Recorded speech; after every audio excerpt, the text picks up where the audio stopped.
terkait dunia pendidikan. Kita terjun langsung dalam dunia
baik, maaf, ternyata terpental seperti itu. Baik, Bapak Ibu, juga para asatizah, di sini kita akan merefleksikan dan mencoba untuk memetakan apa tantangan juga langkah persiapan langkah yang harus kita lakukan.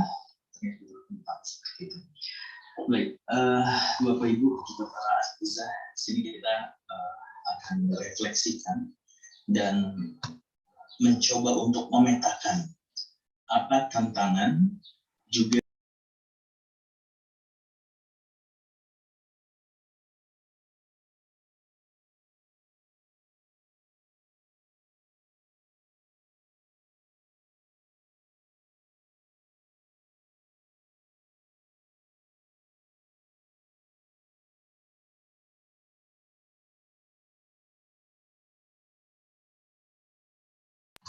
agak sudah ya. Baik, kita tanpa berlama-lama mungkin kita akan nama saya Gagaris Pertama.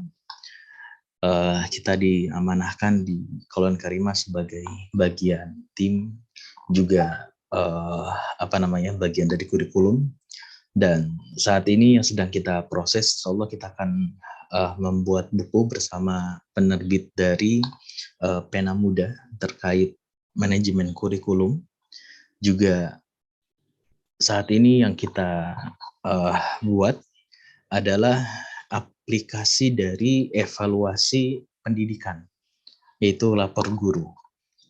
Bagaimana guru adalah sebagai dari aset, maka kita buat aplikasi untuk human asset value. Mungkin kita akan bahas, kita akan langsung saja untuk membahas pertemuan kita hari ini, pembahasan kita hari ini. Untuk yang pertama adalah perencanaan pendidikan jalur pendidikan nasional 12 tahun. Nah, ini mungkin para asatizah sekalian sudah ada yang menjadi guru, pengajar di sebuah lembaga pendidikan, baik yang formal, non-formal, baik itu Kemdikbudristek ataupun Kemenak. Nah, ini perlu kita wajib, mungkin materi wajib bagi setiap mahasiswa. Agar apa? Agar ketika mereka terjun ke dunia pendidikan, mereka terjun, sudah mulai mengajar di sekolah-sekolah, mereka tahu kemana arah lembaga pendidikannya. Karena selama ini, boleh saya katakan, di lembaga-lembaga pendidikan kita, mungkin para asatizah yang mungkin sudah bergelut dalam proses lembaga pendidikan, membuat lembaga pendidikan, mereka nggak tahu. Mereka nggak tahu bagaimana regulasi pendidikan dari jalur yang mereka pilih, hingga akhirnya ketika ada permasalahan, ketidaksesuaian antara visi misi lembaga dengan regulasi pendidikannya. Kok saya lembaga non formal, tapi kok masih diatur-atur oleh Diknas? Kok saya lembaga non formal, tapi harus dituntut untuk dokumen ini, dan dokumen itu? Padahal kita lembaga non formal. Banyak sekali permasalahan seperti ini, hingga yang kita salahkan adalah pemerintah. Padahal yang salah mungkin di kita sendiri. Kenapa? Karena kita nggak tahu apa regulasinya. Karena di kampus-kampus, kemudian di pendidikan S1, S2, S3, itu nggak diajarkan terkait bagaimana regulasi pendidikan ini. Padahal ini sangat-sangat penting, Bapak Ibu. Ketika Bapak Ibu ingin menyusun kurikulum, kalau misalnya di lembaga pendidikan, itu ada regulasi-regulasinya, ada pasal-pasalnya, ada peraturan dari pemerintahnya.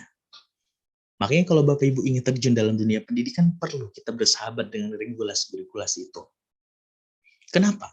Dengan kita mengenal regulasi, dengan kita memahami regulasi, di sana membuat kita bisa untuk kreatif.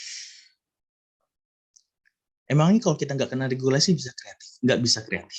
Bisa kreatif. Tapi pertanyaannya, mungkin di sini ada para asatizah yang sudah berkecimpung dalam dunia pendidikan.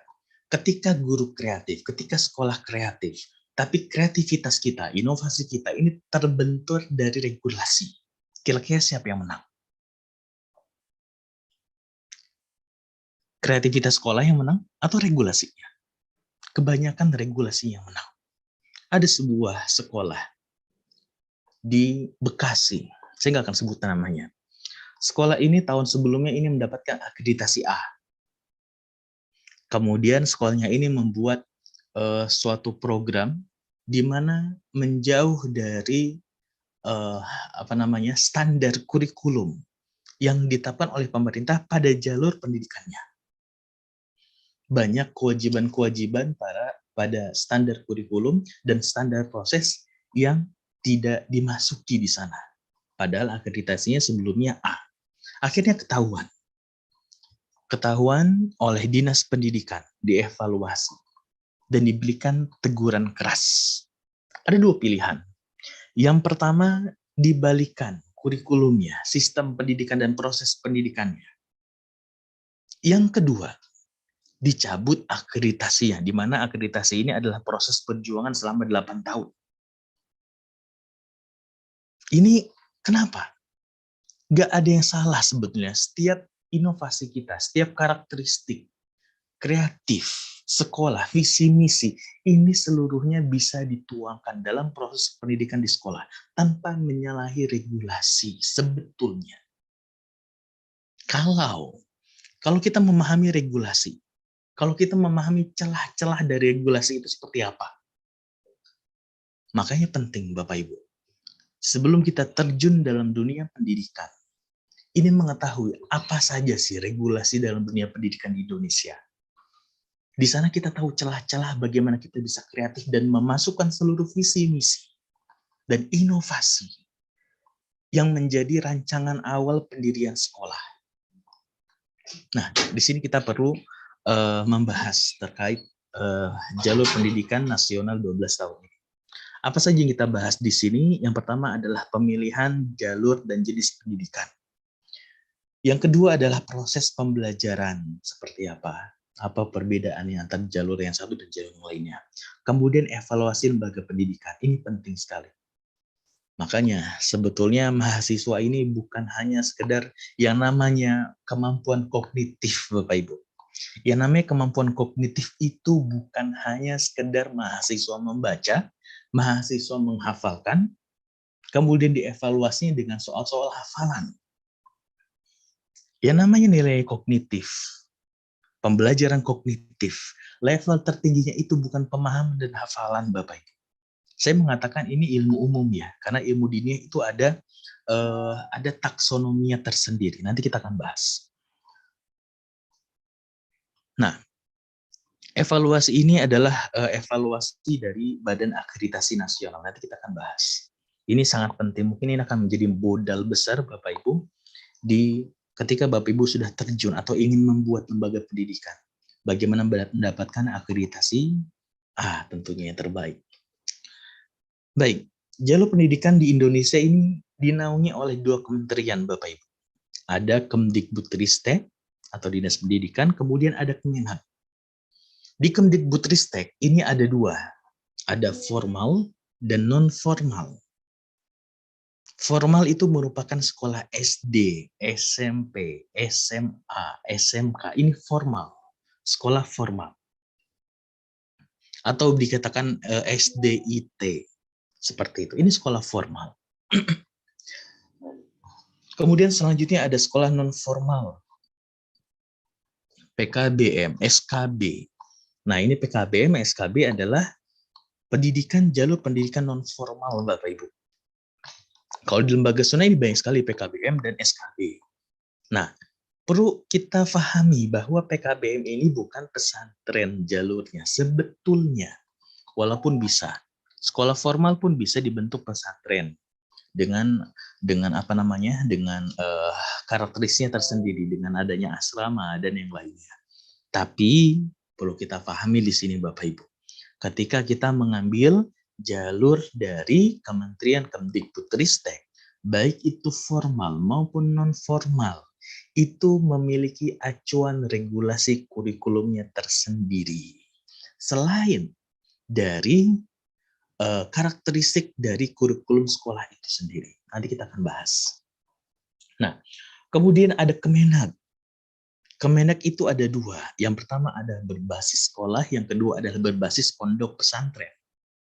Berbasis sekolah seperti formal madrasah, ada madrasah ibtidaiyah, madrasah sanawiyah, madrasah aliyah. Ini untuk berbasis sekolah Bapak Ibu, teman-teman mahasiswa.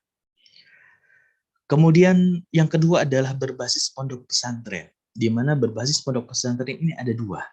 Ada formal dan non-formal.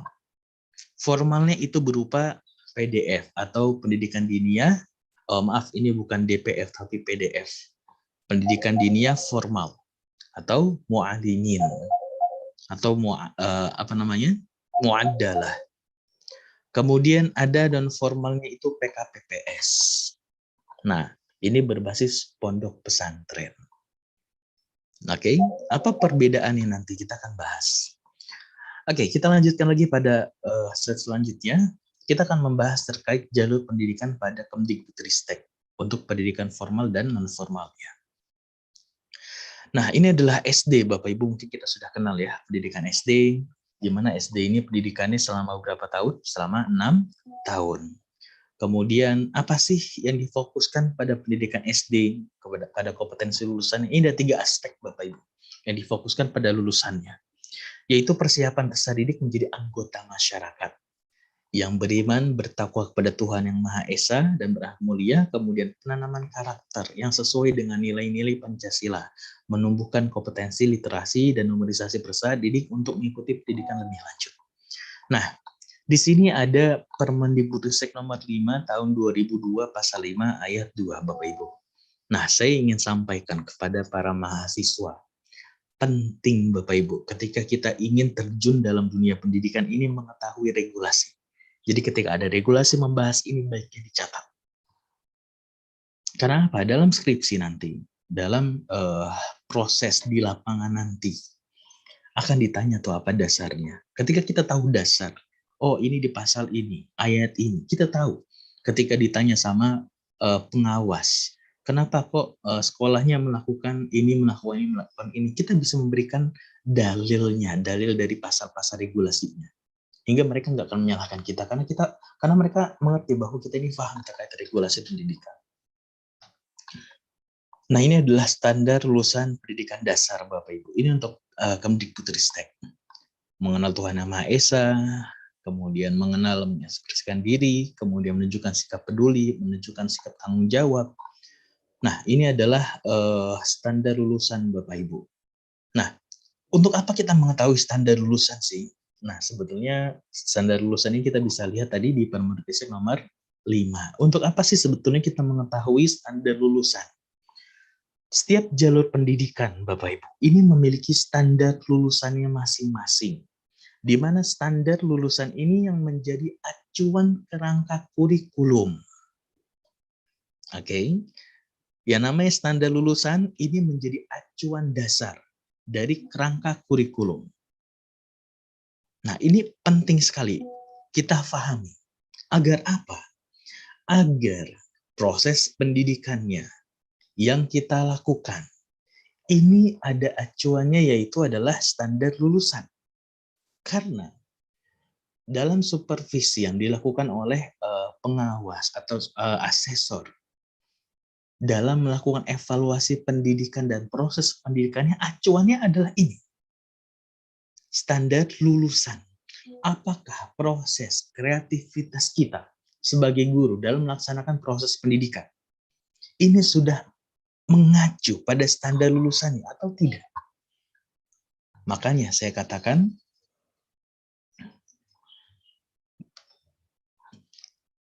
makanya saya katakan bahwa ada sekolah yang ditegur keras oleh pihak Diknas, karena proses pendidikannya yang tadi dapat akreditasi A, dapat teguran keras. Kenapa?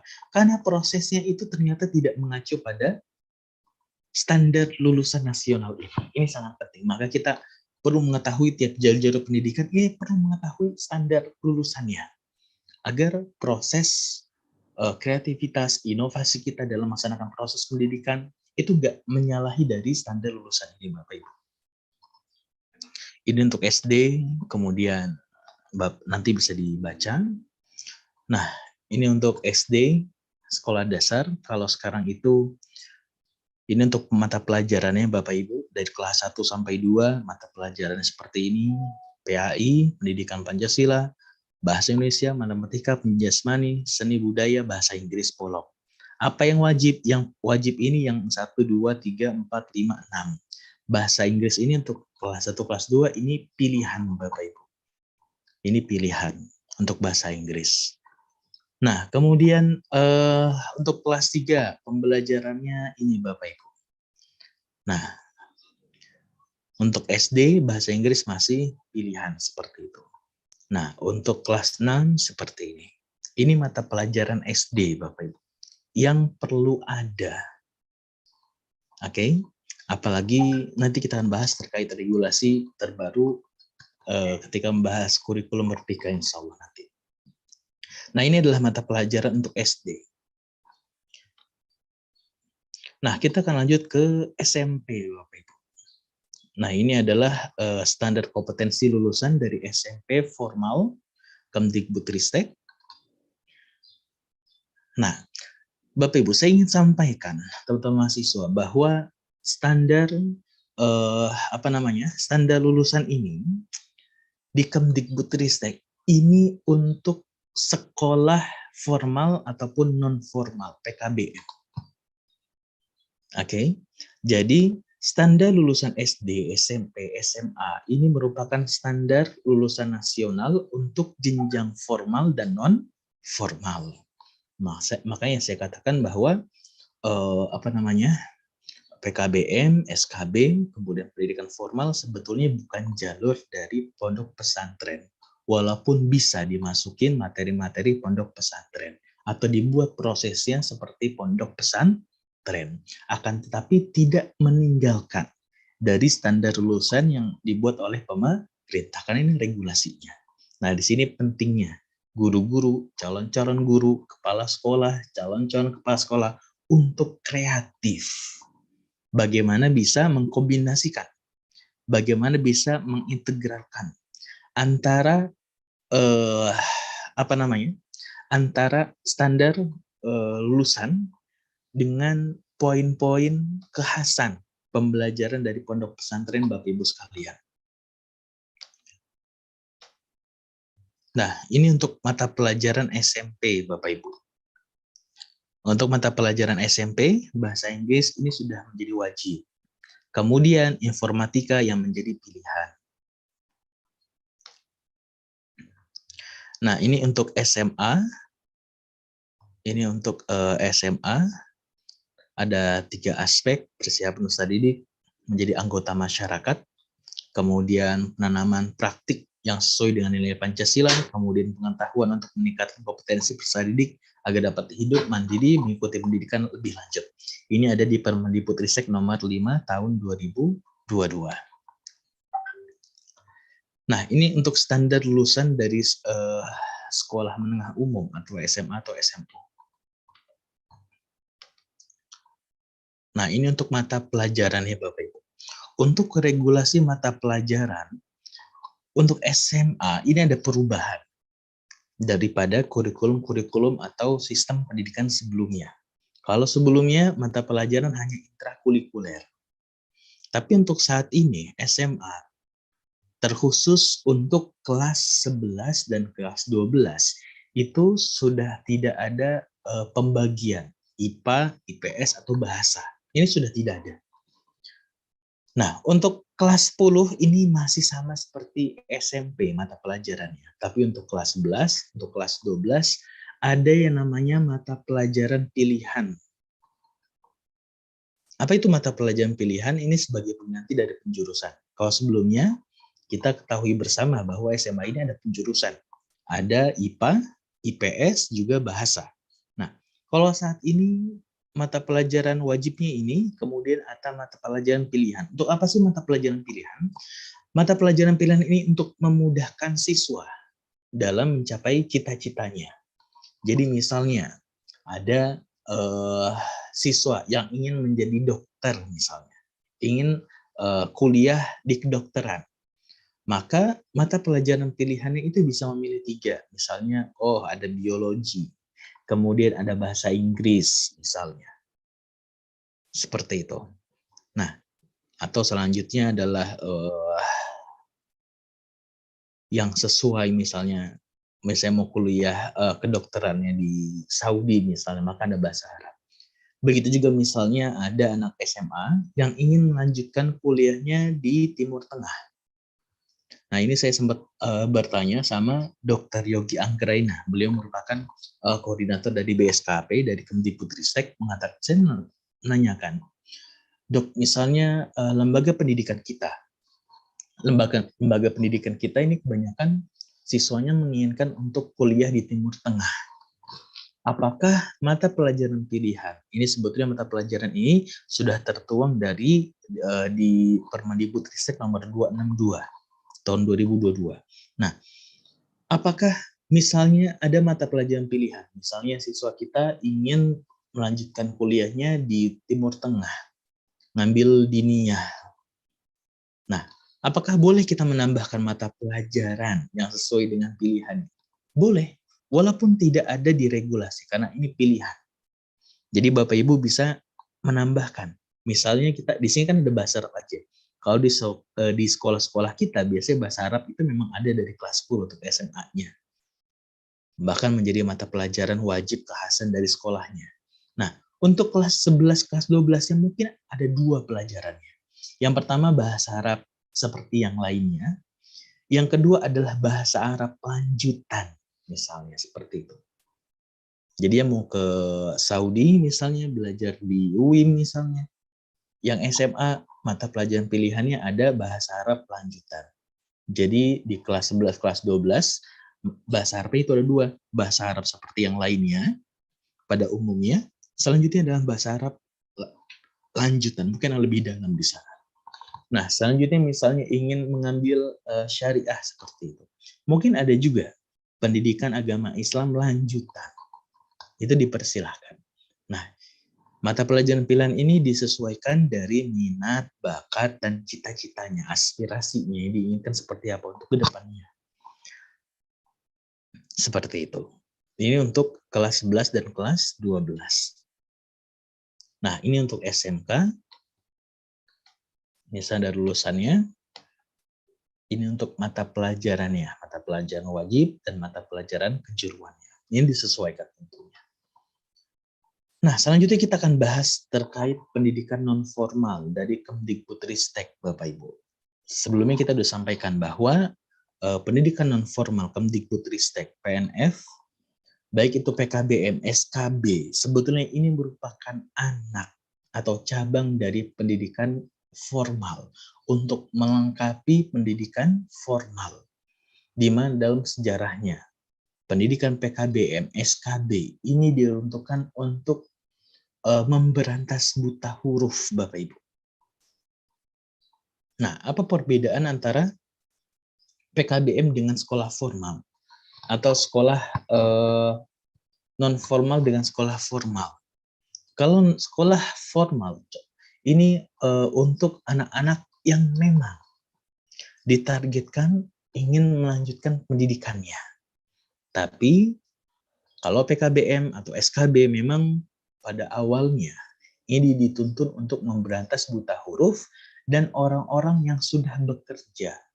Orang-orang yang sudah bekerja, orang-orang yang nggak ada waktu untuk sekolah. Karena mungkin kekurangan dari finansialnya, maka mereka harus bekerja. Atau anak-anak jalanan yang orang tuanya mungkin nggak mampu untuk menyekolahkan, membeli buku, memberi seragam. Pemerintah membuat lembaga pendidikan, jalur pendidikan non-formal untuk memudahkan mereka. Makanya mereka nggak wajib adanya pembelajaran full day dari hari Senin sampai hari Sabtu atau Jumat. Pembelajaran mereka mungkin bisa 1 hari saja. Bisa 2 hari saja. Kalau 1 hari nggak mungkin. Karena apa? Karena ada kurikulumnya di sana. Bisa 2 hari saja. Yang 5 hari selanjutnya mereka bekerja misalnya. Nah, ini adalah kekhasan dari pendidikan non formal.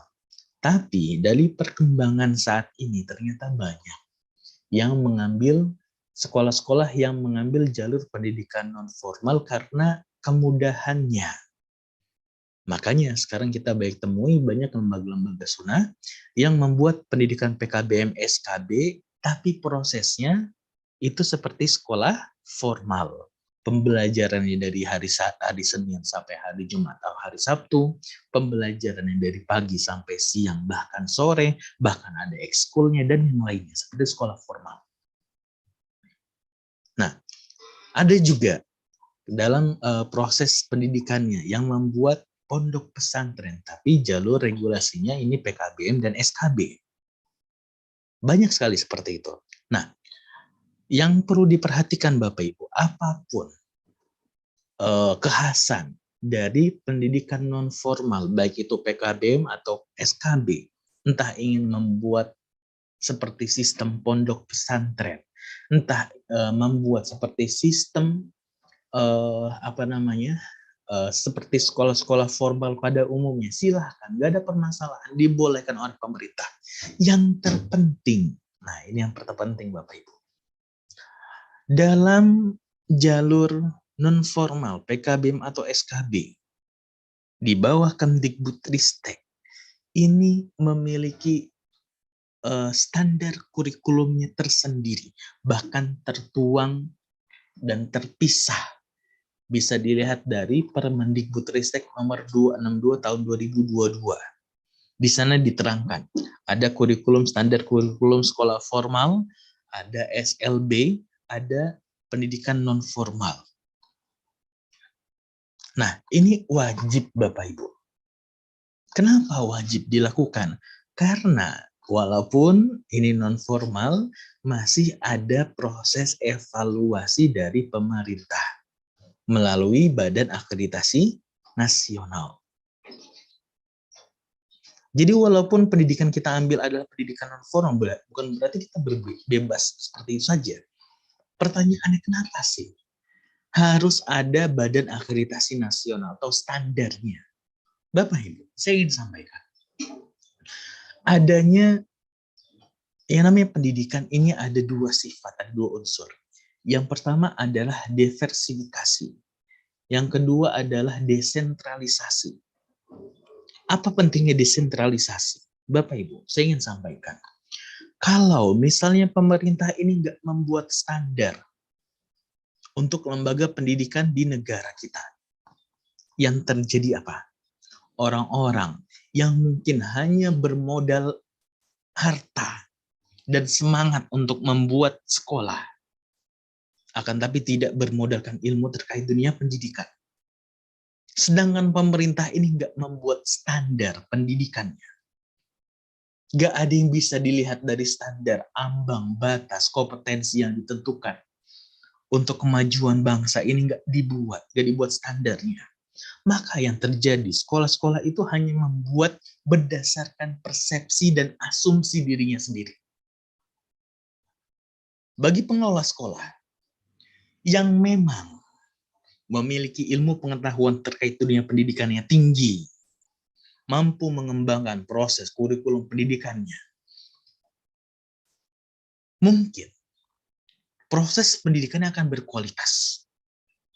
Ketika proses pendidikannya berkualitas, Karena asumsi, persepsi, keilmuan dari pengurus-pengurus sekolahnya, baik itu yayasannya, kepala sekolahnya, guru-gurunya, yang mengajar di kelas-kelas ini, kemampuannya, pengetahuannya tinggi terkait dunia pendidikan, mampu mengembangkan dunia pendidikan.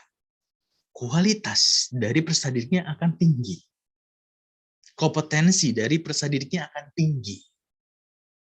Tapi, misalnya, dari yayasannya, kepala sekolahnya, guru-gurunya, rendah kualitas pendidikannya, rendah asumsi, persepsi, dan ilmu-ilmu pendidikannya. Hanya bermodalkan semangat, hanya bermodalkan harta, uang untuk membangun. Maka kualitas pendidikan sekolahnya, kualitas dari lulusannya akan di bawah rata-rata. Ketika pemerintah tidak membuat standar itu, yang terjadi apa? Indonesia mengalami lost learning. Kompetensi orang-orang Indonesia, kompetensi siswa-siswa Indonesia, generasi bangsa Indonesia ini jauh di bawah standar nasional. Yang terjadi apa? Mudah untuk dijajah, mudah untuk dibuat spekulasi dan mudah diadu dombakan, mudah untuk diperangi, dibuat perang saudara, mudah karena bodoh. Kenapa bisa bodoh? Kualitasnya rendah. Karena guru-gurunya, kepala sekolahnya, yayasannya tidak mengerti, tidak memiliki standar dari keilmuan bagaimana menghadirkan peserta didik lulusannya yang memiliki kompetensi yang sangat-sangat baik. Maka penting Bapak Ibu, kita mempelajari terkait regulasi dan standar ini. Bukan berarti yang namanya standar itu adalah acuan maksimal, enggak. Yang namanya standar itu bukan acuan maksimal Bapak Ibu. Hanya sebatas proses refleksi, renungan, apakah proses kita dalam menyajikan pendidikan, menghadirkan sekolah, menghadirkan proses pendidikan yang di sekolah yang kita lakukan di lembaga-lembaga pendidikan kita sudah menyamai dari standar atau sudah melebihi. Ini baik. Kalau masih standar harus dievaluasi agar lebih baik lagi. Kalau misalnya ternyata proses kita ini di bawah ambang standar, maka perlu kita evaluasi kira-kira apa yang kurangnya, apa yang salah, apa yang harus dibenahi. Dengan begitu, lembaga pendidikan akan senantiasa tumbuh menjadi lebih baik lagi. Ini pentingnya kita mengenal dari standar pendidikan nasional, Bapak Ibu. Jadi standar pendidikan nasional ini bukan menghukumi, enggak. Mindset yang ada saat ini untuk orang-orang yang sudah terjun dalam dunia pendidikan, yang namanya regulasi-regulasi pendidikan, yang namanya standar pendidikan ini untuk menghukumi. Ini mindset yang salah, mindset yang keliru. Yang namanya standar ini untuk proses evaluasi, Bapak Ibu. Kita sudah mengetahui bahwa dalam suatu sistem, kalau kita ingin terus maju-maju berkembang pesat, ada namanya proses apa? Perencanaan, kemudian proses untuk aplikasi, kemudian ada proses evaluasi.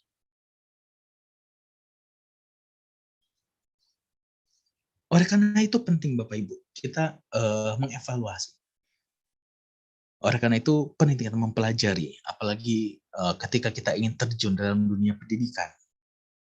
Makanya saya harapkan dari teman-teman mahasiswa ini bukan hanya menjadi guru saja, tapi mampu untuk mengembangkan lembaga pendidikan dimanapun itu berada.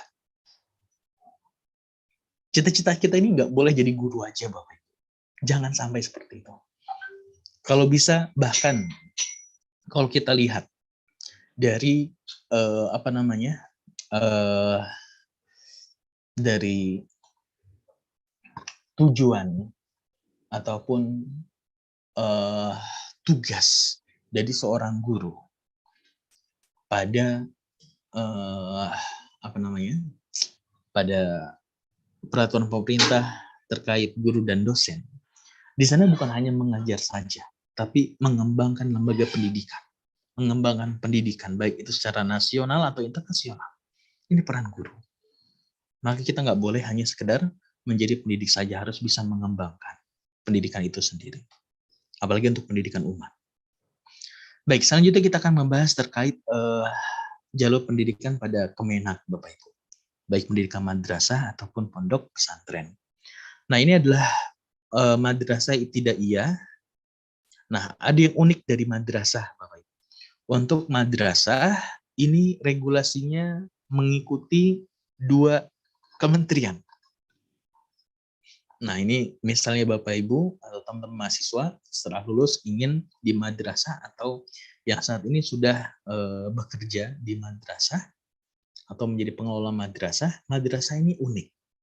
Madrasah ini berada di mengikuti 2 regulasi kementerian, yaitu Kementerian Agama dan kementerian dari Kemdikbudristek. Untuk mata pelajaran diniyahnya, ini mengikuti regulasi Kementerian Agama. Bahkan di sana mereka memiliki standar kurikulumnya tersendiri, yaitu di KMA nomor 347 tahun 2022, itu yang terbaru, terkait standar kurikulum dari madrasah. Tapi di sisi lain, mereka pun mengikuti standar kurikulum dari Kemdikbudristek di Permendikbudristek BSKP nomor 262 tahun 2022. Nah, ini uniknya madrasah. Ini untuk standar lulusan madrasah ibtidaiyah. Nah, ini untuk mata pelajarannya Bapak Ibu. Mata pelajaran diniyahnya ada Al-Qur'an, hadis, akidah, akhlak, kemudian SKI, sejarah pendidikan Islam, kemudian untuk umumnya pendidikan Pancasila, bahasa Indonesia, matematika, IPA atau IPAS, kemudian seni budaya, bahasa Inggris, mulok. Nah, untuk umumnya ini yang mengikuti dari standar kurikulum dari Kemdikbudristek. Sedangkan diniyahnya ada pada KMA nomor 262. Maaf, 347. Ini untuk MTS, untuk Madrasah Tsanawiyah. Bisa dibaca di di KMA nomor 347. Nah, ini untuk mata pelajarannya Al-Qur'an, hadis, akidah, akhlak, fikih, SKI, bahasa Arab. Kemudian yang umumnya pendidikan Pancasila, bahasa Indonesia, matematika, ini mengikuti dari regulasi atau standar kurikulum dari Kemdikbudristek. Kemudian ada madrasah aliyah atau seperti SMA.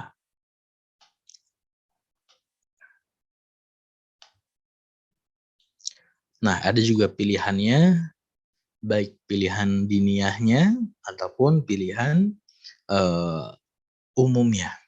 Ini untuk mata pelajaran diniyah dan mata pelajaran umum seperti pada SMA. Nah, saya ingin sampaikan Bapak Ibu, bisa nggak misalnya lembaga pendidikan formal dari Kemdikbudristek, SD, SMP, SMA. Kita ketahui bahwa lembaga pendidikan kita yang di bawah Kemdikbudristek, SD, SMP, SMA itu harus kuat nilai-nilai diniyahnya. Apakah bisa seperti pesantren? Akan sangat sulit Bapak Ibu sebetulnya. Dan yang terbaik untuk pendidikan di bawah Kemdikbudristek formalnya SD, SMP, SMA ini bisa dimaksimalkan pada pembelajaran diniyah itu akan seperti sekolah-sekolah pada madrasah. Makanya sering kita ketahui, sering kita temui bahwa sekolah-sekolah SD, SD Tahfidz, SD Islam Terpadu, di lembaga-lembaga sunnah ini itu seperti madrasah. Tapi masih memegang regulasi dari Kemdikbudristek. Tapi dalam pelaksanaan prosesnya itu seperti madrasah. Nah, ini untuk Madrasah Aliyah Kejuruan.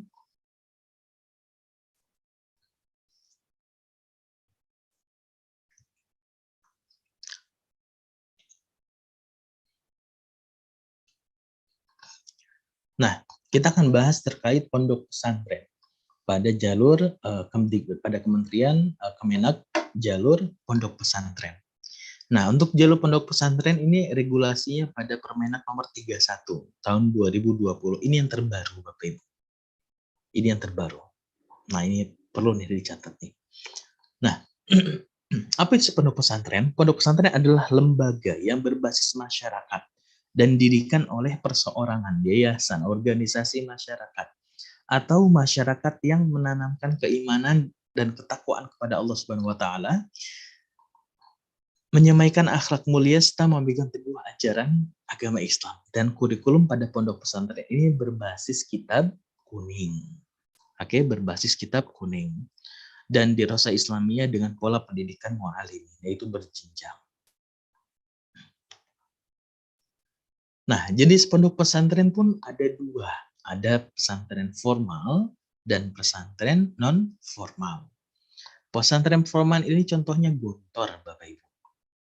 Gontor itu berbasis pondok pesantren formal, PDF, mualimin. Makanya kita nggak bisa samakan dengan pondok-pondok kita yang kebanyakan ngambil jalur PKBM. Oh, kok itu Gontor kurikulumnya bisa buat sendiri? Kok kita PKBM, pondok pesantren PKBM kita masih harus mengikuti aturan Diknas? Ini pentingnya kita mengetahui, Bapak Ibu, regulasi. Ini pentingnya kita mengetahui peta dan jalur pendidikan di Indonesia. Agar apa? Agar visi misi dan tujuan pembelajaran yang kita inginkan ini lebih mudah untuk tercapai ketika kita mengetahui regulasi. Kalau dalam pondok pesantren, sekali saya katakan, kalau dalam pondok pesantren sangat jelas dikatakan dalam Permenak nomor 31, pasal 13 dan 14, bahwa penyusunan kurikulum pada pondok pesantren ini diserahkan kepada Dewan Masyayikh. Nah, apa itu Dewan Masyayikh? Dewan Masyayikh adalah dewan yang dibuat oleh pondok pesantren itu sendiri. Ingin seperti apa sih kurikulumnya? Itu diserahkan kepada Dewan Syekhnya sendiri, Masyayikhnya sendiri. Berbeda dengan PKBM. Kalau Bapak Ibu membuat lembaga pendidikan mengikuti jalur PKBM, otomatis di sana ada harus mengikuti regulasi dari dinas. Karena ada struktur kurikulumnya tersendiri dari dinas yang wajib dilakukan oleh Bapak Ibu. Tapi untuk pondok pesantren dari Kemenak, ini sepenuhnya diserahkan kepada Dewan Masyayikh. Baik itu ilmu umumnya, baik itu ilmu diniyahnya, materi pembelajaran apa untuk materi diniyahnya. Ini diserahkan kepada lembaga Dewan Masyayikh dari pondok pesantren itu sendiri. Makanya jangan kita samakan antara pesantren PKBM yang kita buat dengan Gontor. Karena Gontor jalur pendidikannya itu pesantren formal, baik itu PDF ataupun muadalahnya. Nah, seperti itu Bapak Ibu.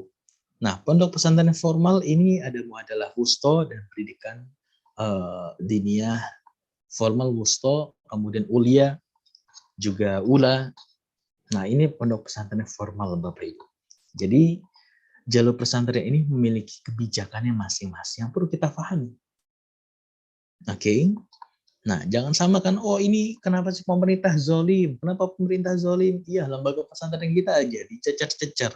Ada tuntunannya, harus buat ini, ikutin regulasi ini dari Kemdikbudristek. Ya, memang seperti itu. Karena jalur yang kita ambil adalah PKBM. yang memiliki regulasinya sendiri, yang memiliki sistem alur kurikulumnya sendiri, berbeda dengan pondok pesantren pada Kemenak. Yang sangat jelas saya katakan sekali lagi dalam Permenak nomor 31 tahun 2020 dikatakan bahwa kurikulum pada pondok pesantren itu diserahkan kepada Dewan Masyayikh dari pesantren itu sendiri. Berbeda dengan lembaga pesantren yang jalur pendidikannya atau perizinannya mengambil formal ataupun non formal dari Kemdikbudristek ataupun madrasah. Kalau madrasah ada regulasinya sendiri. Apalagi Bapak Ibu, apalagi, nah kita akan coba buka ya. Kita akan coba buka terkait struktur pendidikan. Tunggu sebentar.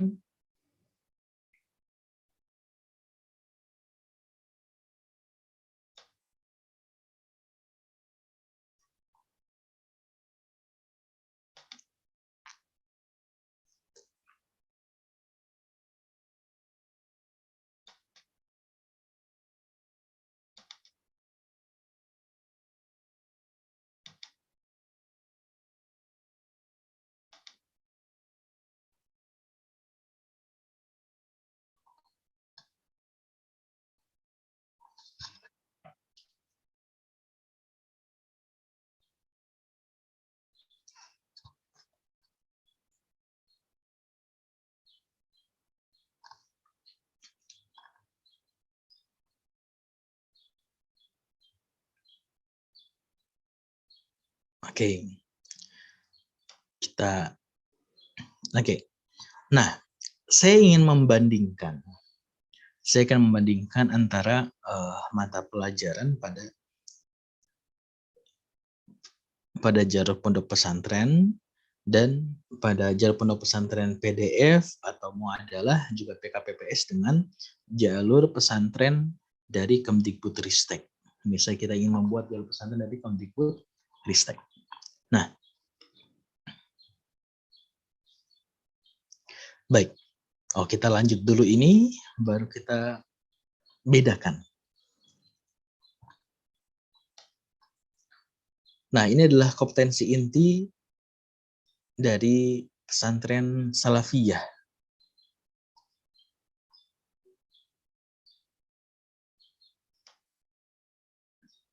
Nah, ini kompetensi inti dari pesantren Salafiyah. Ula, Wusto, kemudian Mulia.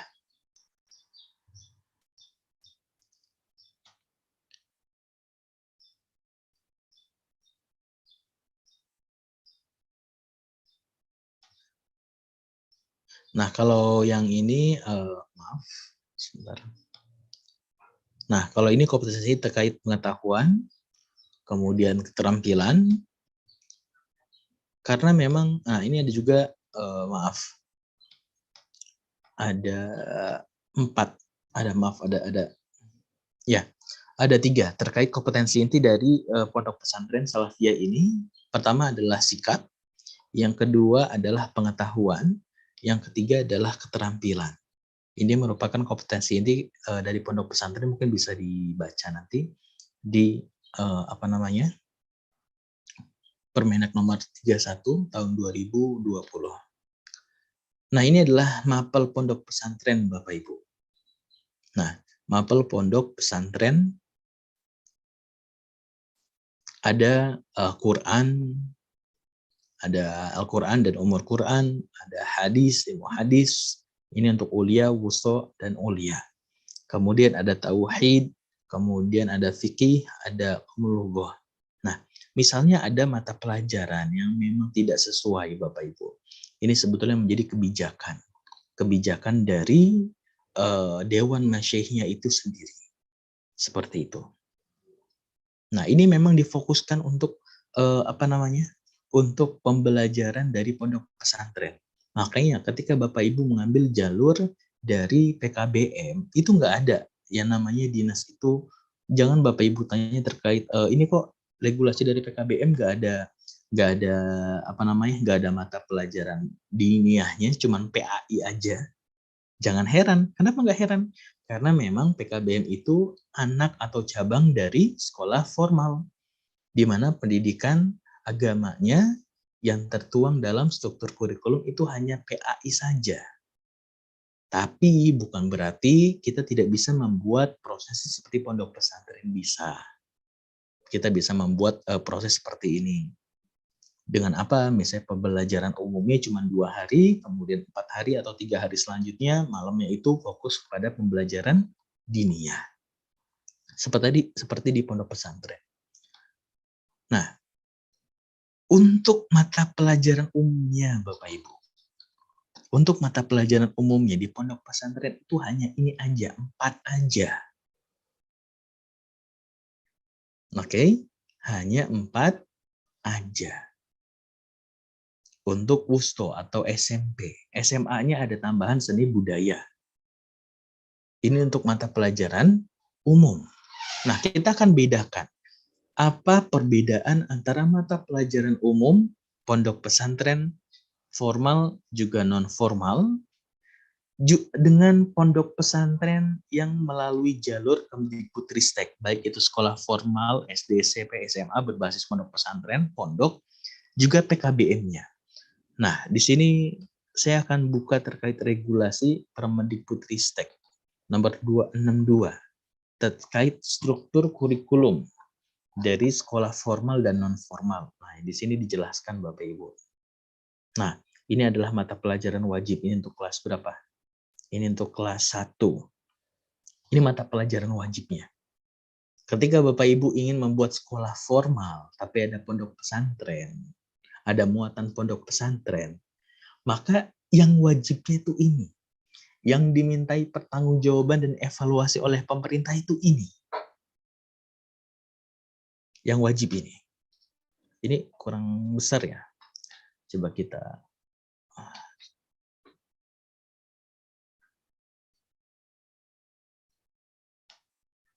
besarkan terlebih dahulu. Oke. Nah, ini untuk kita cari. Nah, ini untuk sekolah formal kelas 5, kita cari yang untuk PKBM.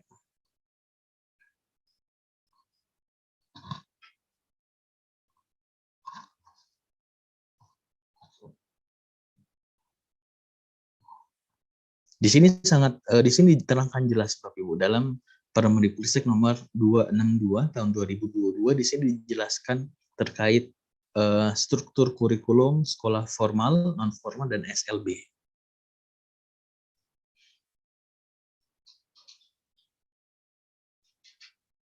Nah, penting Bapak Ibu. Jadi selain Bapak Ibu pelajari pendidikan dari buku-buku pendidikan, sering kita baca nih regulasi-regulasi seperti ini, pasal-pasal seperti ini.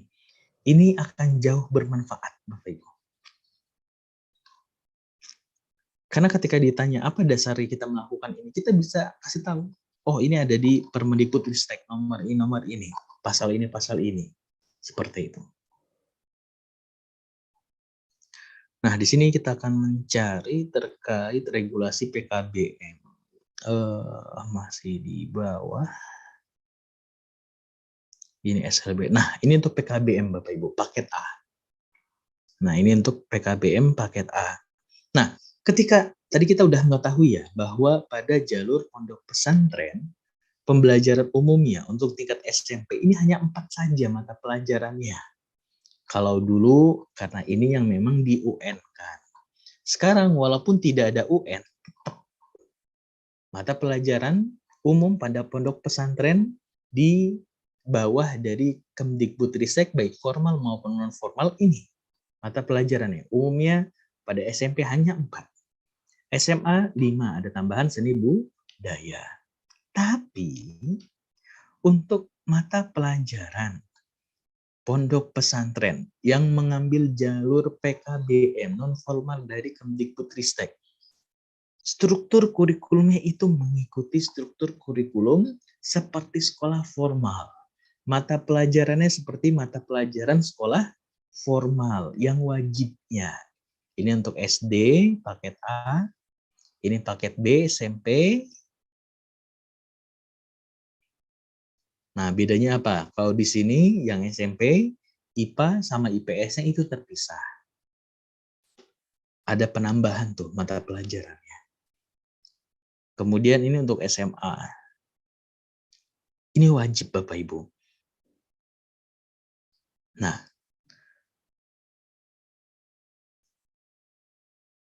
ini wajib diampu oleh peserta didik, juga lembaga pendidikan yang mengambil pondok pesantren pada jalur non formal dari Kemdikbud Ristek. Nah, jadi berbeda antara struktur kurikulum dari pesantren Kemenak juga Kemdikbud Ristek. Berbeda. Nah, ini yang perlu kita pahami sebagai pendidik, sebagai kepala sekolah, sebagai yayasan. Maka jangan iri bagi lembaga pondok pesantren yang di bawah dari Kemdikbudristek. Kok pendidikan diniyah saya lebih banyak? Ya wajar, karena struktur kurikulumnya dalam regulasi jalur pendidikannya seperti itu. Berbeda dengan regulasi juga struktur kurikulum dari pendidikan pondok pesantren pada Kemenak. Jadi pemerintah ini sebetulnya sudah memetakan jalurnya masing-masing, Bapak Ibu. Tinggal kita buat target kita seperti apa, visi misi kita seperti apa, kemudian perencanaan kita, tujuan pendidikan seperti apa, tinggal kita mengikuti alurnya saja sebetulnya. Tapi kalau kita ingin, saya ingin ada juga ada ijazah formalnya, ada ijazah dari Kemdikbudristeknya. Silahkan saja. Tapi tanpa meninggalkan dari standar kurikulum yang sudah ditetapkan dalam peraturan Kemdikbudristek. Itu konsekuensinya. Oke, kita lanjut lagi. Nggak muncul. Muncul tadi ya? Oke.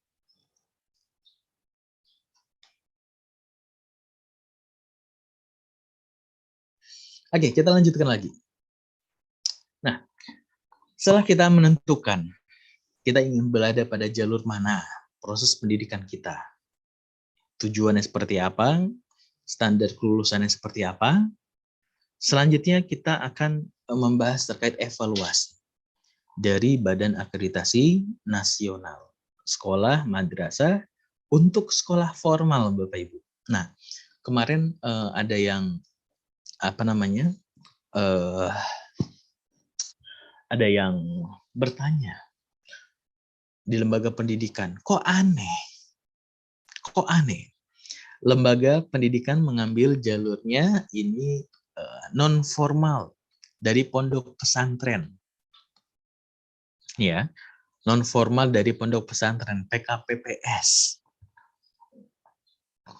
Nah, ada yang menanyakan, kok aneh? Kita sudah mengambil lembaga pendidikan dari Kemenhub, terlebih lagi kita sudah mengambil regulasi non formal, kok masih diatur-atur oleh pemerintah terkait dokumentasinya, harus ini, harus itu. Ini berarti pengelola lembaga pendidikannya, baik itu yayasan, mudirnya, kepala sekolahnya, juga guru-gurunya, nggak mengetahui dari sistem pendidikan nasional. Ini penting Bapak Ibu. Kita mengetahui sistem pendidikan nasional. Yang namanya sebuah sistem yang dibuat oleh setiap kita, jangankan pemerintah yang mencakup skala besar. Kita di lembaga pendidikan saja ada sistemnya. Ketika kita menargetkan sesuatu, kemudian kita melakukan sesuatu, pasti ada proses evaluasi, ya enggak? Jangankan di sekolah, di rumah saja kita harus melakukan evaluasi kepada keluarga. Apa yang harus kita lakukan? Agar apa? Agar lebih baik lagi proses-prosesnya. Perencanaan harus lebih baik lagi. Apalagi pemerintah yang bertanggung jawab dengan skala yang sangat besar agar tidak tertinggal di skala internasional. Ini perlu yang namanya evaluasi. Hatta pendidikan yang diambil adalah jalur pendidikan dari Kemenak dan non-formal. Perbedaannya daripada yang formal dikatakan tadi terkait kurikulumnya. Kalau non formal apalagi PKPPS ini diserahkan kepada Dewan Masyaikhnya. Dinas hanya mengikuti saja. Tapi dalam perencanaan, pengelolaan, proses pendidikan sekolahnya, lembaga pendidikannya, ini perlu dievaluasi oleh pemerintah. Agar apa? Agar tidak ada penyelewengan dana, agar tidak ada penyelewengan dari proses pendidikan, agar proses pendidikan yang dilakukan ini standar, mengikuti standar, agar tidak tertinggal. Syukur-syukur lembaga pendidikannya ini sudah growth mindset, sudah bisa mengembangkan lembaga pendidikannya sendiri, bahkan bisa melampaui ekspektasi dari standar pendidikan nasional. Nah, ini perlu ada evaluasinya, Bapak Ibu. Makanya pemerintah buat 2 lembaga, yaitu Badan Akreditasi Nasional SM, S ini sekolah, M ini madrasah. Jadi kalau BAN SM ini berkewajiban untuk mengevaluasi sekolah formal, baik itu dari Kemenak maupun Kemdikbud Ristek. Makanya sekolah SD, sekolah SMP, sekolah SMA, sekolah SMK, ini badan akreditasinya sama seperti madrasah ibtidaiyah, madrasah sanawiyah, madrasah aliyah. Ini sama, badan akreditasinya sama. Jadi di sini nggak membedakan antara kementerian apa enggak dibedakan dari kementeriannya. Tapi dibedakan dari formal dan non formalnya. Nah, untuk peraturan terbaru Bapak Ibu, dari evaluasi atau akreditasi dari BAN SM itu ada sistem IASP 2020 yang terbaru. Ini sudah tidak lagi yang dievaluasi itu terkait 8 komponen standar pendidikan. Oke, sudah tidak berfokus pada 8 lagi. Walaupun Bapak Ibu saya sampaikan, walaupun 8 komponen ini masih perlu dilakukan, dipersiapkan, diproses oleh lembaga pendidikan untuk pendidikan bermutu, ini masih perlu. Masih ada dokumen 1, dokumen 2, dokumen 3 sampai dokumen 8 masih perlu. Tapi pada proses akreditasinya yang dievaluasi oleh pemerintah itu tidak menggunakan seperti sebelumnya. Nah, apa yang dievaluasi dalam proses akreditasi IASP oleh BAN SM saat ini? Itu ada 4 komponen, Bapak Ibu. Yang pertama adalah mutu lulusan, kemudian proses pembelajaran, kemudian mutu guru, kemudian manajemen sekolah. Ini adalah 4 hal. Di sini, tunggu sebentar, saya stop share dulu. Di sini ada petanya enggak?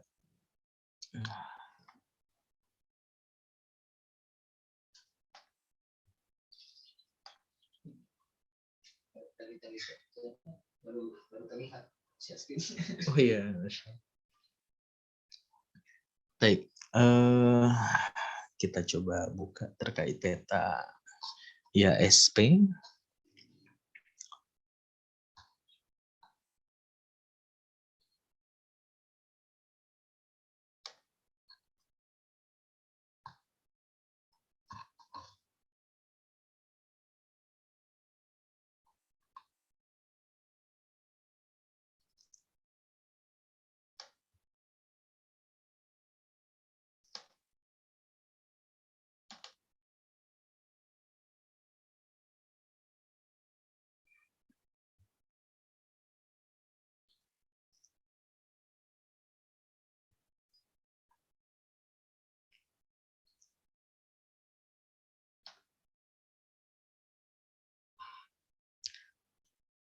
Nah, ini untuk peta dari IASP 2020.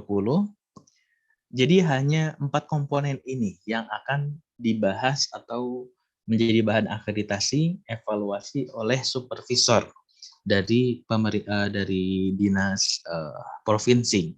manajemen sekolah, proses pembelajaran, mutu lulusan, dan mutu guru.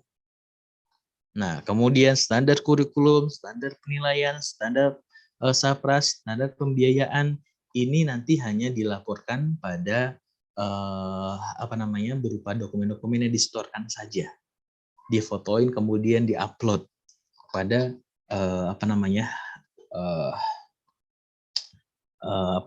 link dari Ban SM itu sendiri. Tapi yang difokuskan di sekolah-sekolah ketika asesor atau supervisor itu datang ke sekolah, yang difokuskan, yang dievaluasi adalah 4 hal ini saja.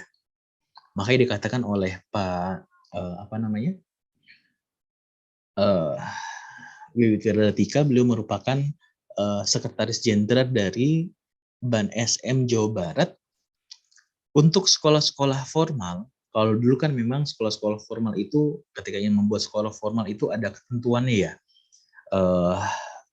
Bangunannya harus sekian, tanahnya harus sekian, harus ada lapangan dan yang lainnya, saprasnya harus lengkap seperti itu. Kalau saat ini nggak seperti itu lagi. Yang difokuskan adalah proses pendidikan, mutu kualitas proses pendidikan. Walaupun sekolahnya itu nggak ada lapangan misalnya, karena terbatas tanahnya. Tapi di lingkungan sekitar, di kampung itu ada lapangan. Dan sekolah memiliki akses boleh menggunakan lapangan untuk proses pembelajaran, maka bisa mendapatkan akreditasi A. Karena yang diakreditasi, yang dievaluasi saat ini adalah 4 hal ini, fokus pada 4 hal ini. Manajemen sekolah, proses pembelajaran, mutu lulusan, dan mutu guru. Nah, kita lanjut lagi.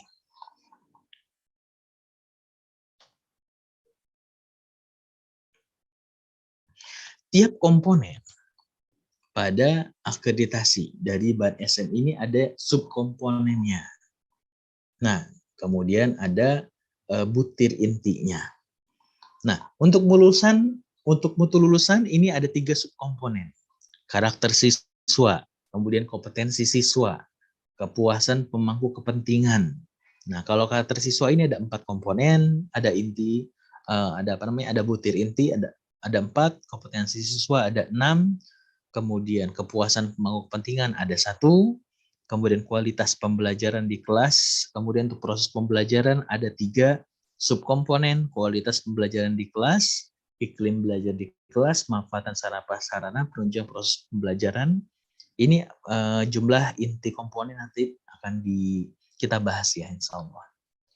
Nah, kemudian mutu guru ini yang dinilai ada 3 subkomponen, kompetensi guru, pengembangan profesi guru, kemudian inovasi dan kreativitas guru.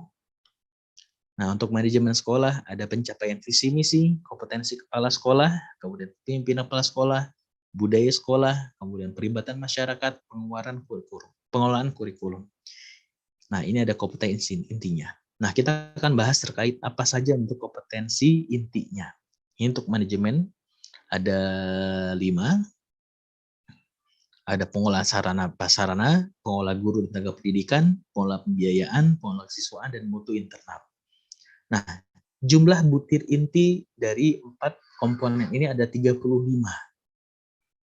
35, kemudian 1 untuk SLB, ada tambahan 1 untuk SLB, dan 9 untuk SMK.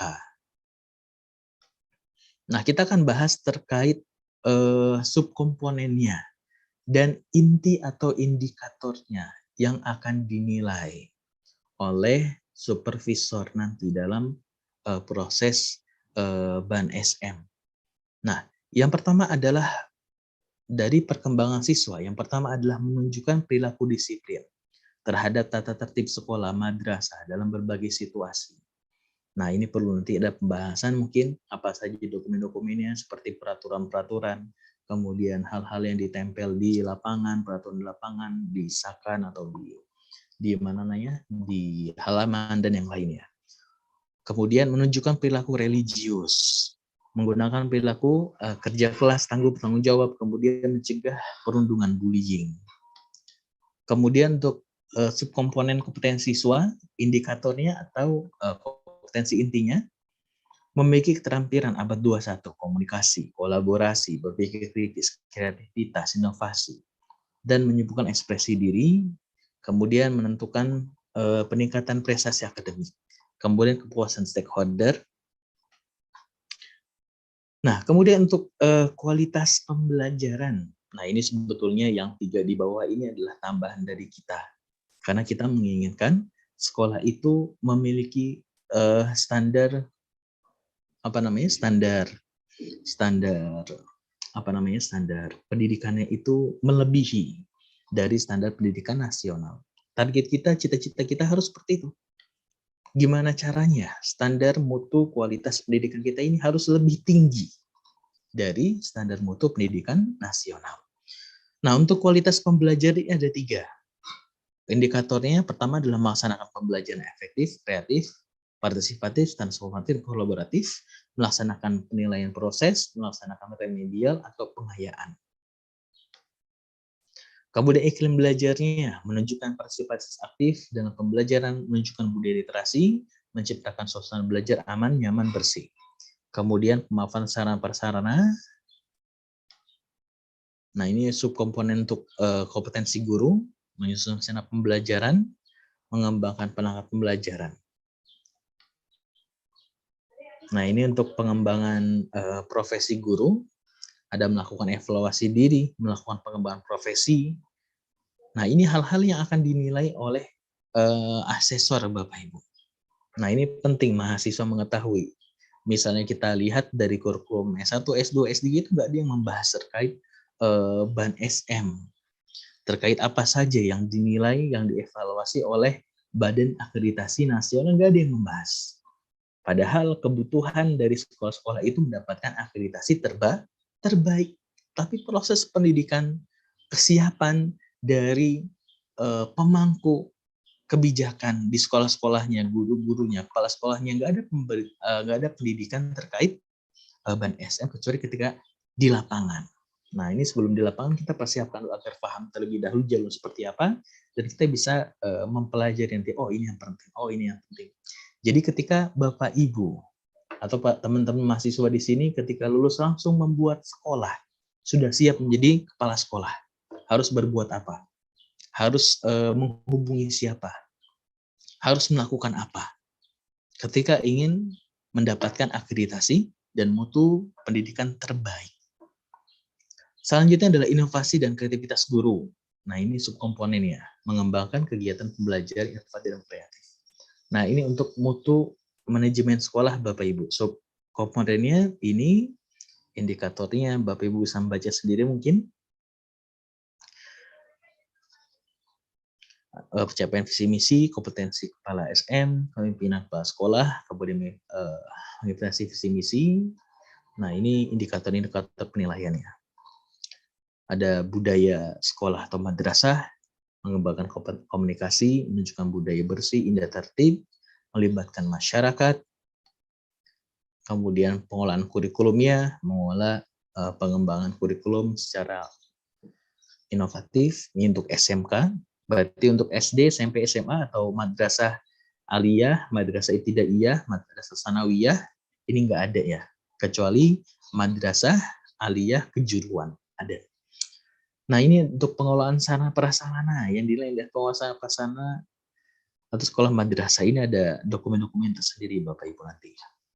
Nah, ini untuk subkomponen pengelolaan guru dan tenaga pendidikan, menerapkan pengolahan guru dan tenaga pendidikan secara efektif, efisien, dan akuntabel. Ini yang kuning-kuning ini tambahan dari kita. Agar apa? Agar kualitas pendidikan kita lebih baik daripada standar yang sudah dibuatkan oleh pemerintah secara nasional. Kemudian ada pengelolaan pembiayaan. Kemudian ada pengelolaan siswa, kemudian penjaminan mutu internal.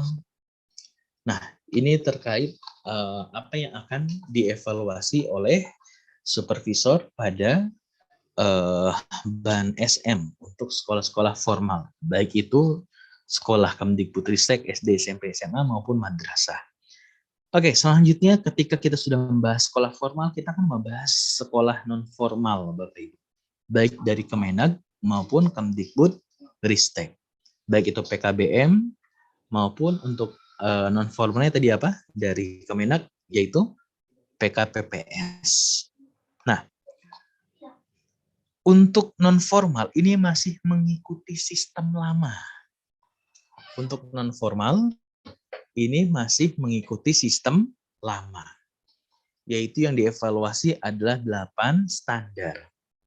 Ada standar kompetensi lulusan, standar isi, standar proses, standar penilaian, standar tenaga pendidikan, standar sarana dan prasarana, standar pengolahan, dan standar pembiayaan.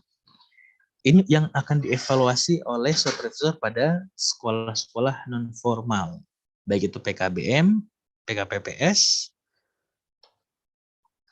Nah, untuk standar kompetensi lulusan, apa saja sih yang akan dibahas? Yang dibahas itu ada 4 hal. Tujuan pendidikan nasional, tingkat perkembangan peserta didik, kemudian kerangka kualifikasi nasional Indonesia, atau jalur jenjang dan jenis pendidikan. Nah, untuk standar isi, nah mungkin bisa dibaca sendiri ya. Nah, di sini poin yang dicek pada standar untuk standar isi, yaitu muatan kurikulum. Apa saja kompetensi pada KIKD atau CPTP pada kurikulum merdeka. Kemudian struktur kurikulum, prota atau program tahunan, program semesteran, program berkara, jadwal pelajaran, jadwal kegiatan harian, panduan kegiatan ekstrakurikuler. Juga kalender pendidikan, awal program pembelajaran, hari efektif, hari libur yang dilaksanakan oleh satuan pendidikan dan kegiatan perjuangan program. Ini adalah poin-poin yang akan dicek pada standar isi. Nah, ini untuk standar proses. Untuk yang lainnya bisa dibaca, tapi untuk poin-poin standar proses yang akan dicek adalah RPP, silabus, dan peserta didik. Terkait apa saja standar proses di sini dibahas. Dirumuskan berdasarkan perencanaan pembelajaran, pelaksanaan pembelajaran, dan penilaian proses pembelajaran. Nah, ini buku nilai juga akan dibahas di sini, akan dilihatkan di sini. Nah, ini untuk standar proses pelaksanaan pembelajaran saat ini harus dilaksanakan itu interaktif, inspiratif, menyenangkan, menantang, motivasi peserta didik untuk berpartisipasi aktif, kemudian memberikan ruang yang cukup bagi peserta didik. Ini pada Permendikbudristek nomor 5 terkait proses pendidikan, standar proses pendidikan di Permendikbudristek nomor 5. Kemudian penilaian. Nah, penilaian ini adanya di Permendikbudristek nomor 21. Tahun 2022. Terkait apa? Terkait standar penilaian. Nah, ini standar penilaian di Permendikbudristek nomor 21 tahun 2022.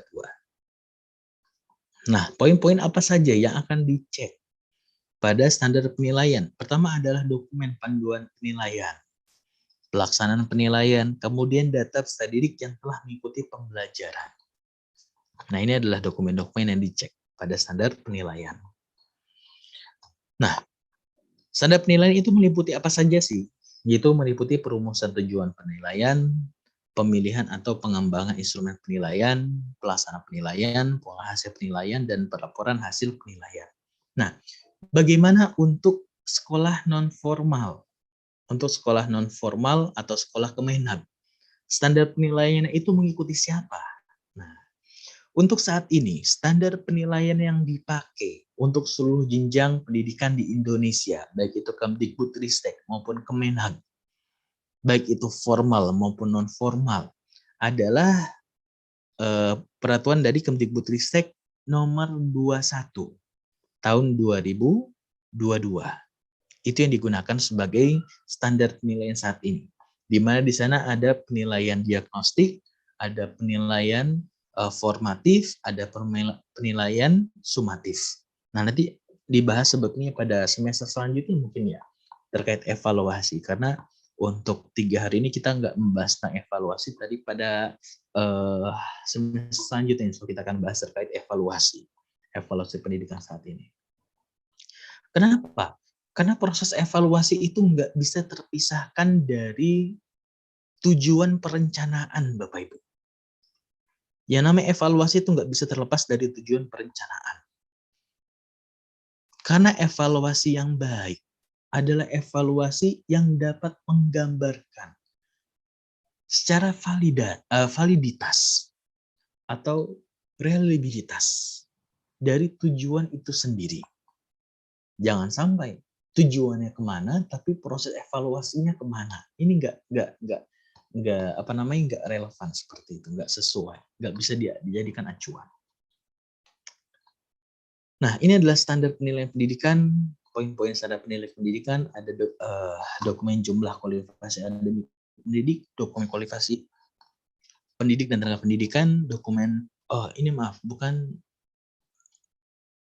bukan standar penilaian pendidikan. Ini standar pendidik. Maaf Bapak Ibu, ini standar pendidik. Bukan standar penilaian, standar pendidik. Yaitu kriteria minimal atau kompetensi atau kualifikasi yang dimiliki oleh pendidik itu sendiri. Di sana ada kompetensi pedagogik, ada kompetensi kepribadian, sosial, juga profesional. Nah, poin-poinnya ini Bapak Ibu. Dokumen jumlah kualifikasi akademik, dokumen kualifikasi pendidikan dan pendidikan, dokumen pengalaman kerja pendidik dan tenaga pendidikan. Kemudian ada juga, ini belum diganti di atasnya ya, itu adalah standar sarana dan prasarana. Untuk standar sarana dan prasarana, ini poin-poin yang dinilai adalah ini, ketersediaan peralatan pembelajaran, kemudian penggunaan media pembelajaran, kemudian prasarana ruang, kemudian kepemilikan prasarana. Nah, ini untuk sekolah non formal. Kalau untuk sekolah formal udah nggak ada pembahasan lagi terkait ini. Baik itu sekolahnya masih ngontrak, gedungnya masih ngontrak, atau sekolahnya nggak ada lapangan. Untuk sekolah formal akreditasinya sudah berfokus kepada proses pendidikan dan mutu pendidikan. Nah, kalau sekolah-sekolah non formal masih dibahas terkait ini. Belum ada perkembangan mungkin saat ini dari Ban PAUD atau PNF terkait perubahan dari sistem akreditasinya. Saat ini belum ada perubahan, apakah nanti akan mengikuti sebagaimana perubahan dari Ban SM, sekolah madrasah, atau masih berpacu pada regulasi lama, kita lihat nanti mungkin perkembangannya seperti apa. Tapi biasanya akan mengikuti seperti itu. Kalau sudah mengikuti, maka akan mempermudah lagi terkait evaluasi yang dilakukan oleh pemerintah. Kemudian adalah standar pengelolaan, merupakan kriteria minimal mengenai perencanaan, pelaksanaan, dan pengawasan kegiatan pendidikan dilakukan oleh satuan pendidikan. Nah, apa saja poin-poin standar pengelolaan? Oh, maaf, ini belum diganti ya. Standar pengelolaan, kesediaan peralatan pembelajaran. Tunggu sebentar.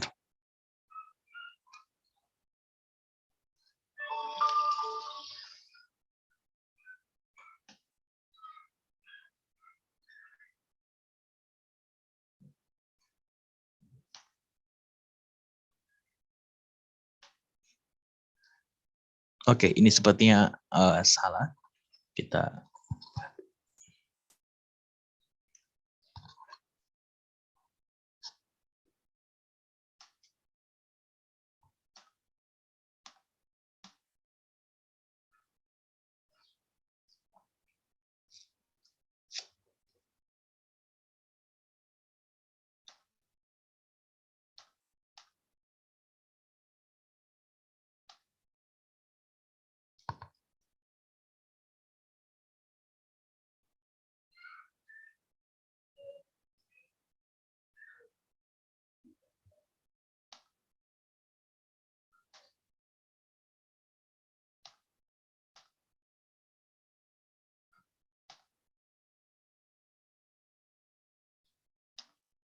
Oke, sepertinya terlewat satu ya. Sepertinya terlewat satu terkait standar sarana prasarana. Oke, nggak apa-apa. Ini untuk standar pengelolaan Bapak Ibu, perencanaan kegiatan pendidikan jangka pendek. Kurikulum digunakan karena pendidikan ini adalah poin-poin yang dibahas pada standar pengelolaan. Nah, ini nyempil sedikit terkait standar sarana prasarana. Ini ternyata nggak ada slide-nya, standar prasarana kurang. Untuk standar sarana prasarana yang diperhatikan adalah ini, ketersediaan peralatan pembelajaran, penggunaan media pembelajaran, prasarana ruang, pemilikan prasarana. Ini sebenarnya sebelumnya dia. Oke.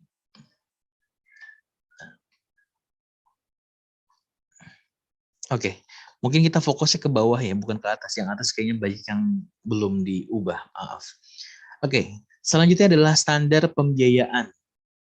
Nah, macam-macam perencanaan pembiayaan sekolah itu ada rencana kerja anggaran atau RKA yang meliputi apa saja, pengembangan sarana prasarana, pengembangan pendidik, pengembangan dari tenaga pendidikan, juga modal kerja usaha. Nah, ini untuk rencana kerja anggaran RKA meliputi apa saja, ada 9 komponen. Alat tulis, bahan alat habis pakai, pemeliharaan dan perbaikan ringan, kemudian daya dan jasa, transportasi, konsumsi, asuransi, pembinaan siswa, kemudian pelaporan. Kemudian ada alokasi beasiswa. Kemudian perencanaan remunerasi untuk guru dan tenaga pendidikan, gaji pokok, kemudian tunjangan jabatan, asuransi, BPJS, transportasi, kemudian tunjangan lainnya. Kemudian data pelaporan sumbangan pendidikan atau dana dari masyarakat atau pemerintah. Nah, ini terkait standar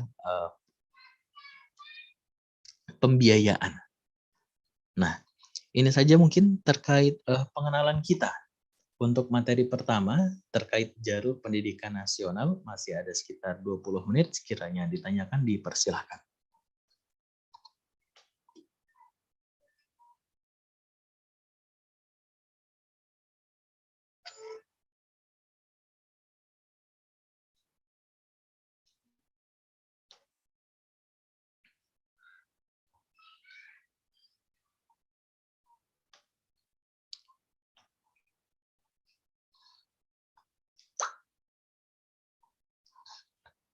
Silakan teman-teman mahasiswa sekiranya ada yang di pertanyaan.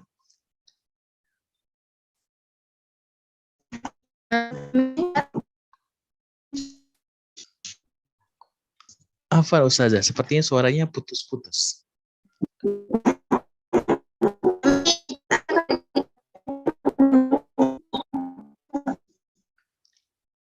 Suaranya nggak terdengar, mungkin bisa via chat saja Ustazah.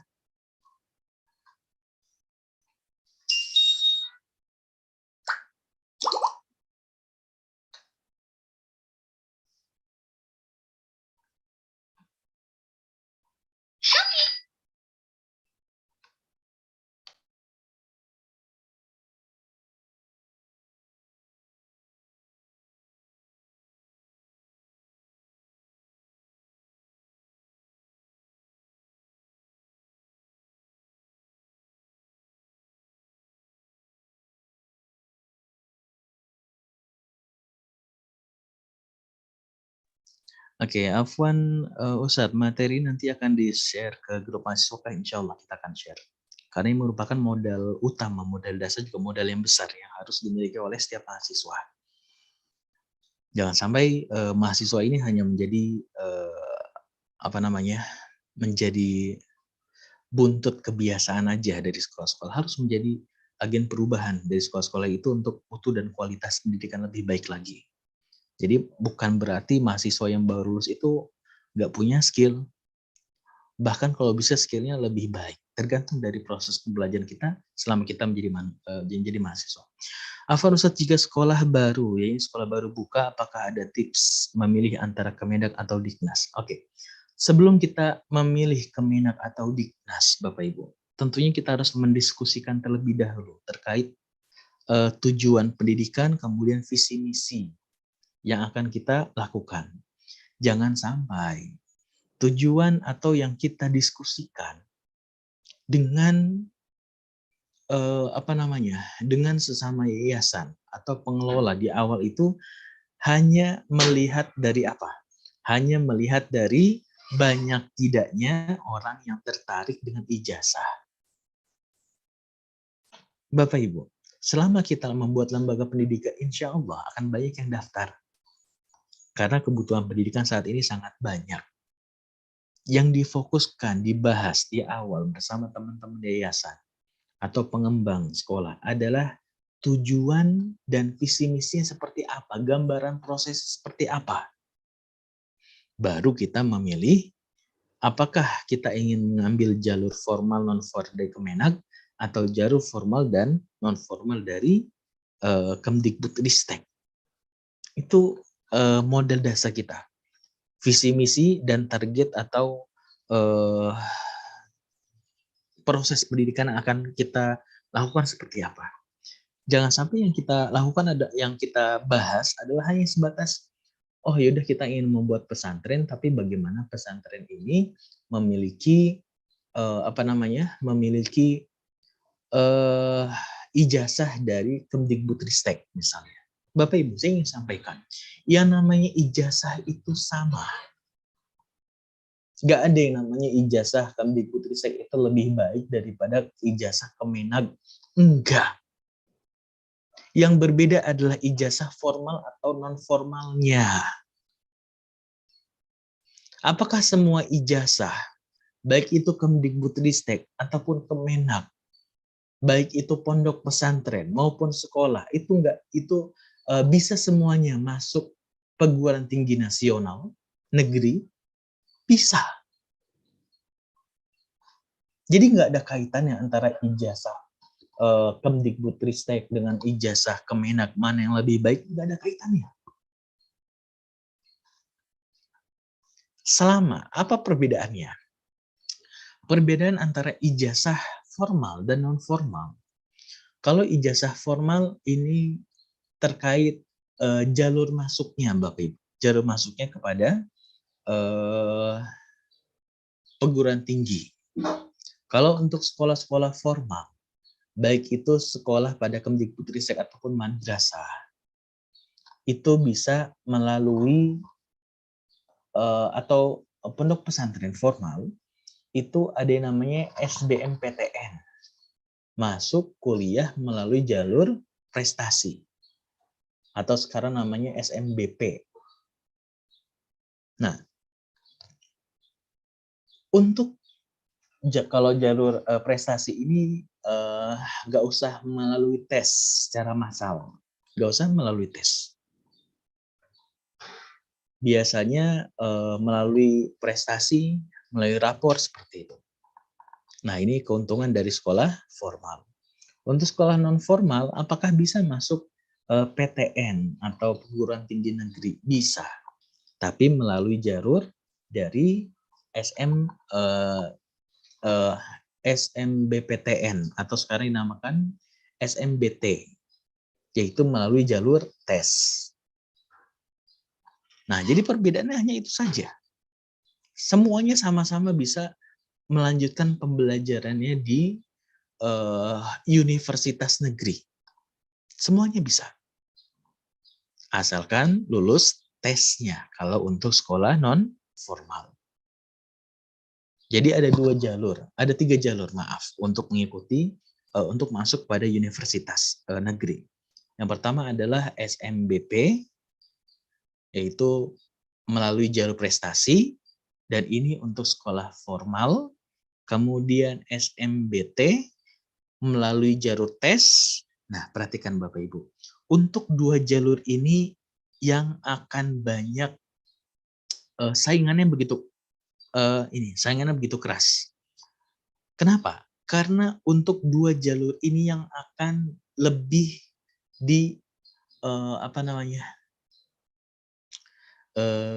didahulukan untuk program-program beasiswa. Makanya sekarang ada beasiswa KIP ya untuk mahasiswa. Syarat utamanya adalah masuk ke universitas itu melalui 2 jalur ini. Apa keunggulan dari yang pertama, SMBP? Melalui prestasi, keunggulannya adalah gak ada biaya pendaftaran. Pendaftaran itu lumayan sekitar 400.000. Kalau SMBP ada bayar, walaupun tidak tidak semahal mandiri. Ini yang ketiga adalah jalur mandiri. Nah, kalau dua jalur ini itu biaya kuliahnya lebih murah biasanya.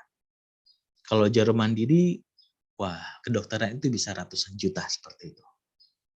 Nah, ini perlu kita melihat dari hal itu juga kita ingin membuat lembaga pendidikan. Jadi nggak ada perbedaan antara ijazah. Jangan sampai ketika kita ingin membuat sekolah, fokus kita udah ijazah. Oke, supaya nama sekolahnya baik, supaya banyak yang daftar di sekolah kita, maka kita buat pesantren, tapi ijazahnya Kemenag, Kemdikbudristek misalnya. Tujuan utamanya udah salah. Tujuan utamanya bukan berfokus pada bagaimana proses pendidikan. Makanya, kalau tujuan seperti itu biasanya ketika ada perubahan dari kurikulumnya, ini akan yang disalahkan adalah pemerintah. Apaan sih pemerintah buat kurikulum ganti-ganti seperti itu? Padahal misalnya kita mengambil jalur dari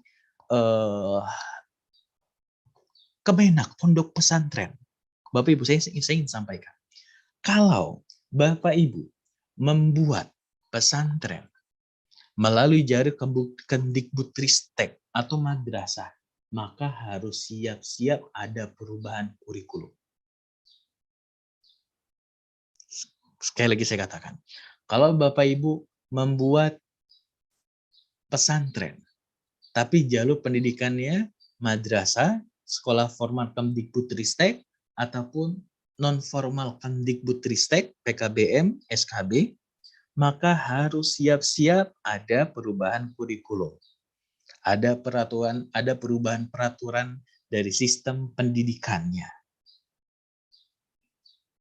Kalau Bapak Ibu membuat pondok pesantren, jalur yang diambil adalah jalur pondok pesantren Kemenag. Apapun perubahan kurikulum pemerintah dari Kemdikbudristek itu nggak berpengaruh. Oke, jelas ya? Kalau Bapak Ibu ingin membuat lembaga pendidikan pondok pesantren dengan jalur Ponpes, Kemdikbudristek, baik itu PDF, baik itu mu'alimin, mu'adalah, atau PKPPS non-formalnya, itu nggak akan pengaruh apapun perubahan kurikulumnya. Makanya Gontor itu nggak pernah berubah kurikulumnya. Kenapa? Karena jalur pendidikan seperti itu. Tujuan mereka ingin membuat pondok pesantren, kemudian jalur yang mereka sesuai, maka nggak akan berubah.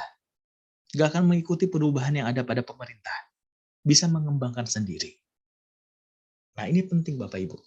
Kita melihat ketika ingin membuat lembaga pendidikan, fokus kita adalah proses pendidikannya, bukan ijazahnya. Jangan sampai kita gengsi apa pondok pesantren, ijazahnya ijazah Kemenak. Nggak ada perubahan, ijazah itu nggak ada level-levelnya Bapak Ibu.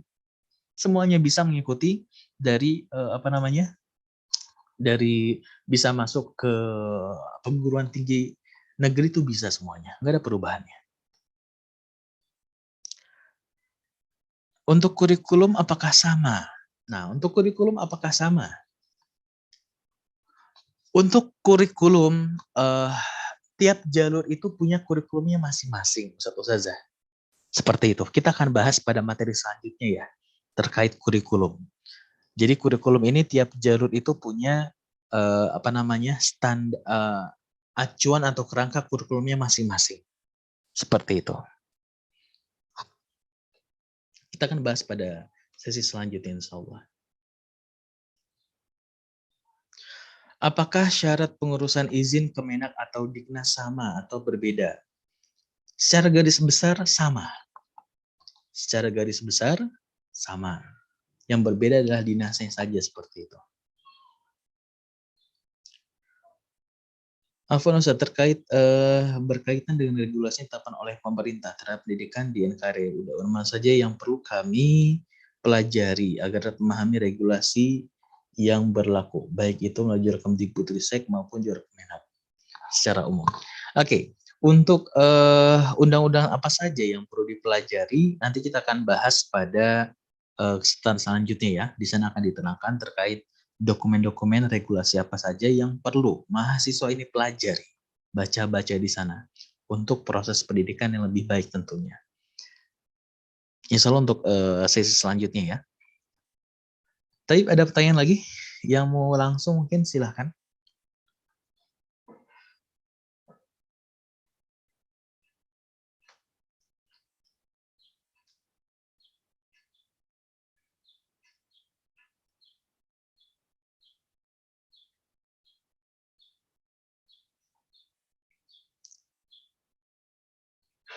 Afwan Ustaz, apakah nanti menerima konsul? Tafadhol, silahkan.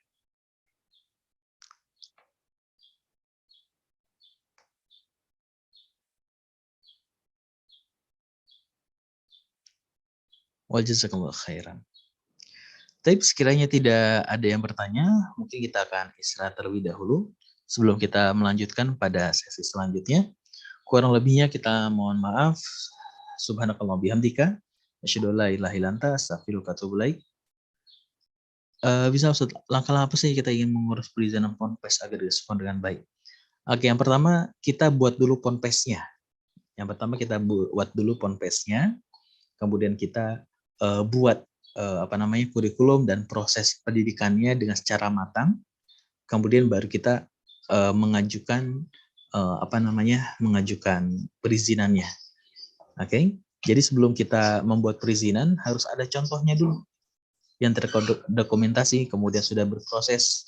Karena ini merupakan salah satu syarat untuk perizinan itu sudah ada proses yang berjalan. Seperti itu. Insya Allah dimudahkan oleh pemerintah atau dinas tempat seperti itu. Tapi kita istirahat dulu. Assalamualaikum warahmatullahi wabarakatuh. Waalaikumsalam warahmatullahi wabarakatuh.